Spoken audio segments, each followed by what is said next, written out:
और उस सनातन कथावाचक के कार्यक्रम में एक दर्शकों में से एक महिला ने दिगंबर मुनिराज के बारे में पूछते हुए अपने सनातन, वो जो भी कथावाचक थे, मैं नाम लेना पसंद नहीं करूंगा, उनसे पूछा कि दिगंबर मुनि नग्न रहते हैं तो क्या नग्न रहना चाहिए। उस पर उनकी टिप्पणी बिल्कुल भी ठीक नहीं थी। वो पूरे दूसरी घटना कल हुई है।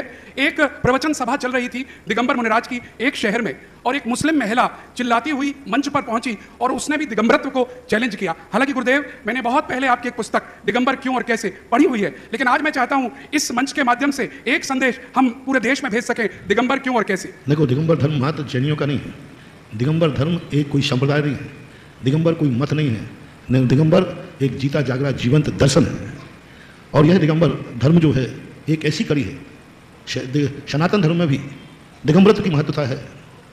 जब गंधारी ने अमोघ शक्ति देने का भाव किया तो अपने पुत्र को, जो पुत्र बाप ही नहीं दादा भी बन चुका था, उस पुत्र को माँ ने नग्न क्यों बुलाया। जिस माँ की ज्योति शरीर को वज्र की बना सकती है, क्या ये कपड़े को नहीं भेद सकती थी? और कपड़े का भेदने में क्या दिक्कत थी? नग्न क्यों बुलाया? एक धागा भी ऊपर है तो वह उसकी शक्ति प्रवेश नहीं कर सकती। इसी प्रकार प्रकृति मां कहती है, यदि तुझे अमर होना है तो एक धागा भी शरीर पर नहीं रखना और जिंदगी व्यतीत करके मरण कर, तो तू अमरता को प्राप्त हो जाएगा। ये स्पष्ट तरीके भिन्न भिन्न हो सकते हैं, लेकिन कहीं ना कहीं वहां नग्नत्व की महिमा बताई गई।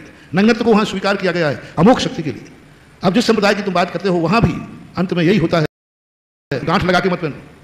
गांठ लगाने का अर्थ क्या है? परिग्रह कहना है, इसको पहनो, मजबूरी है, लेकिन इसका अर्थ ये नहीं है कि हम उसके लिए विपरीत कर दें। ये जो बातें होती हैं ये संप्रदाय विद्रोह के कारण होती है, द्वेष के कारण होती है। तत्व दृष्टि से, शांत दृष्टि से सोचें तो अपने आप ही दिगंबर मुद्रा ही उनको संदेशा दे देगी कि श्रेष्ठतम यदि कोई मुद्रा है तो दिगंबर मुद्रा है। पशु मुद्रा नहीं है, ये निर्विकार मुद्रा है, निर्विकारी मुद्रा है।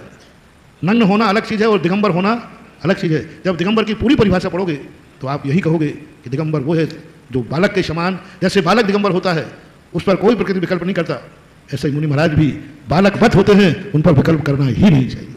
और ये कुछ अराजक तत्व होते हैं, वो जो महिला जो भी घटना घटी है उसकी गलती नहीं होगी। कुछ अराजक तत्वों ने इस प्रकार की उपद्रव करने के लिए, कभी राजनीतिक उपद्रव, कभी सामाजिक उपद्रव करने के लिए लोग इस प्रकार के हथकंडे अपना लेते हैं।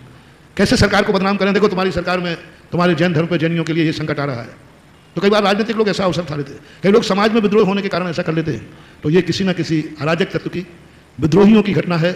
सदा से दिगंबर मुनि रहे हैं, सदा से भारत में सनातन हिंदू धर्म भी रहा है, सनातन से हमेशा से मुसलमान और ईसाई भी रहे हैं, और दिगंबर धर्म भी उनके बीच में रहा है। कोई आज से नहीं है, सदा से होता आया है। कि दुर्घटना है, एक्सीडेंट है, किसी ने बुरी नीयत से, कोई षड्यंत्रकारियों ने इस षड्यंत्र को अंजाम दिया है। इसको बवाल रूप न दिया जाए, इसको किसी प्रकार से न दिया जाए, इसकी उस तह तक जाया जाए कि षड्यंत्र किसका था।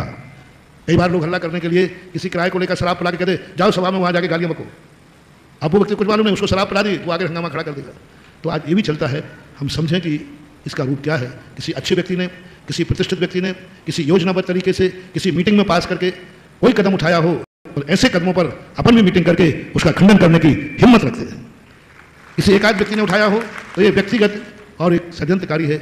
उनके वो तो चाहते ही ये थे कि अशांति हो जाए, वो तो चाहते ही ये थे ऐसे लोग कि अशांति हो जाए। शायद अशांत करने के लिए उन्होंने किया हो और हम अशांत हो जाएं तो वो सफल हो गए और हम फैल। इसलिए उसको पूरी नीति, पूरी स्थिति मुझे ज्ञान में नहीं है, मुझे मालूम भी नहीं है। अभी आपने कही, मैं तो यही कहूँगा कि इसको गंभीरता से लेकर के प्रसंग पर लिया जाए कि क्यों हुआ, कैसे हुआ, वो कौन थे, कैसे थे, इस पर विचार किया जाना चाहिए।